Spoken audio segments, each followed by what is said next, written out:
talking about the Binance hack of $40 million. So very interesting stuff. There's a lot of intricacies and things about this story that are definitely worth discussing and thinking about. So some of you guys may or may not have seen this, that $40 million or about 7,000 Bitcoin were stolen from Binance. But again, as I mentioned, what ensued next was the most interesting part. So if you guys have been in crypto for some time, you guys have seen probably more exchanges than you can count on one hand getting hacked, right? And that can come in a number of ways, right? So it can be an external hacker finding something exploitable in your security system, or how and where and when you transfer value, and then they are able to intercept whether it's private keys or get access to a server making that transfer and switch the send address to another address. That's like one possible way an external force can do it. And there's other ways as well from an external force, but then there's also, somebody internal, right? And that's why I think Binance is taking this, obviously, it's $40 million. They're going to take it super serious, and they want to investigate and try to get to the bottom of this. So it could have been somebody on the inside moving it, sending it somewhere. It could have been a technical failure, and maybe something just happened with their setups, and a 1 became a 4 somewhere it shouldn't have, and everything got out of whack. But also, what happens a lot of times, guys, and this is, again, I don't think Binance is doing this, but some of these smaller exchanges, and sometimes not so well known ones, where you don't really know who's in charge of the funds and who owns it, and all of a sudden it just 20 million got hacked.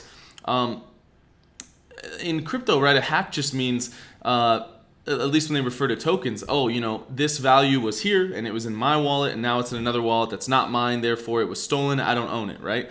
So there's been times before in the past where people just go in, send the funds to another wallet they hold the keys for, say, it's been stolen, oh my god, what do we do? And then they have possession of it. So always something to watch out for, always something to be careful with. Again, this is why you want to hold your own keys, but Binance has a great reputation thus far in terms of safety of clients and users' funds, so it's pretty trustworthy, I'd say, amongst people in the space, it feels like. So let's talk about a couple of things, but trust me, stay to the end. There's some really interesting stuff because of what CZ said about what they could do. That's totally worth the discussion. Okay, so check this out. So they said an outlandish idea that they had. Take over the entire Bitcoin blockchain and cancel the transactions. A major digital asset exchange openly colluding with cryptocurrency mining pools to reverse transactions could be bad PR. It would also critically undermine Bitcoin's primary value proposition, that its transactions are effectively immutable and censorship resistant. CZ conceded the reality, announcing he dropped the idea after consulting with advisors, among them Jihan Wu and others. So here, this is what's so interesting, right? So, Binance makes an incredible amount of money. So much money that, do they want to lose 40 million? Absolutely not, right? No one wants to lose 40 million, even someone with 40 billion. But could they recoup it? Totally, right? They make a ton of money, and that's why they're not going to, show this as any client's funds lost, because they lost the funds. So they're going to handle it the right way from a, making it right standpoint. But this idea and this discussion, which was proposed, to basically roll back the chain from some time before the hack occurred, is very interesting, and is something several people are discussing throughout crypto, right? Because it's always been something people said, you can't even do that. You can't do that. It's immutable. It's impossible. And I think it's good for people to understand that, again, if you have the majority of miners on board with an idea, and they're willing to do it and eat, some cost for the amount of time it takes to roll it back and do that, that is totally something that is possible, right?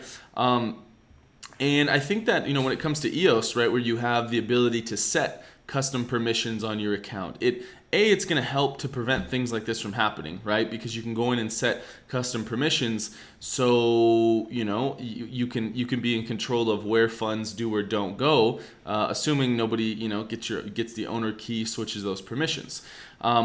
And in some ways, there's I don't want to say a false sense of security with proof of work coins and things like Bitcoin, but there's people lead with the it's immutable, you're in control of your keys, only you can send, only you can't. But on the flip side of that is if anyone gets your keys, so can they, and you can't do anything about it, right? So these permissions and what can be done from a customization standpoint, for what that can provide for security, let alone is so huge, right? And again, EOS came under fire early on when people were upset about, freezing an account that had funds that were clearly stolen. But I think that this goes to show a couple things. One, this is not going to be the last time that this happens, whether it's for Bitcoin or any crypto where tens of millions of dollars up to billions or whatever is stolen or misplaced or founder dies or something like that. And it's extremely interesting. And also another interesting precedent, I think, just to set with this, guys, is how powerful is CZ, right? If he was for $40 million, if he had the luxury of being able to sit and think and consider as a realistic option in his mind of, God, we could just roll back the chain and make this right. Who else could do that, right? When it comes to Bitcoin, I'm not saying, again, either way, but when you're talking about CZ and Binance, right? I mean, they probably have low digit billions of dollars, right?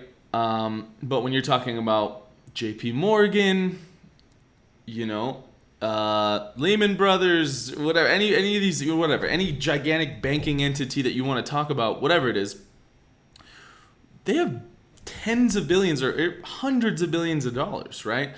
So if it's a financial resource question, obviously outside entities could potentially do it as well. Maybe it's not possible with all those extra resources. Maybe you still have to know the miners and have them be willing to and do all that. But obviously at the end of the day, guys, where might makes right, where you can just buy hashing power and take over the majority and then just make those decisions, that is problematic for a number of reasons. And I think that this is a very interesting case study into the real question of what kind or does Bitcoin need any governance, and is the kind of governance needed to protect for situations like this even possible on Bitcoin? I think it's very interesting nonetheless.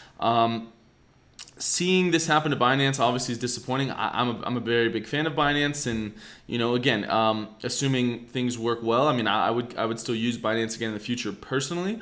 But this whole idea of just taking over the Bitcoin chain and rolling it back is very interesting. People have been talking about it online, saying whether he found out that it wasn't actually possible and that's why he's not doing it, or they're just deciding not to. Either way, this is something to absolutely keep an eye on if it is possible to do this, because again, that is a core aspect of Bitcoin. It's the fact that if it's used as sort of a reserve currency, nobody or whatever singular entities can go over and just kind of take over it, because it doesn't work like that. But apparently, that's at least an option that's somewhat on the table when you've got billions of dollars to throw around and relationships with people throughout the space. So it's very interesting to see. I hope no one, this doesn't affect any clients' funds. It seems like it won't. Either way, I had to bring it up and mention it to you guys, what this means for Binance and crypto in general. If you guys can comment below, I'm super interested to see what it is that you guys think about this whole, Binance dilemma that happened the other day. Tell me what you guys think. If you have any information I did not cover here in the video, please share below, and ideally share with a link so we can check it out. Either way, have an awesome day, and I will see you guys next time.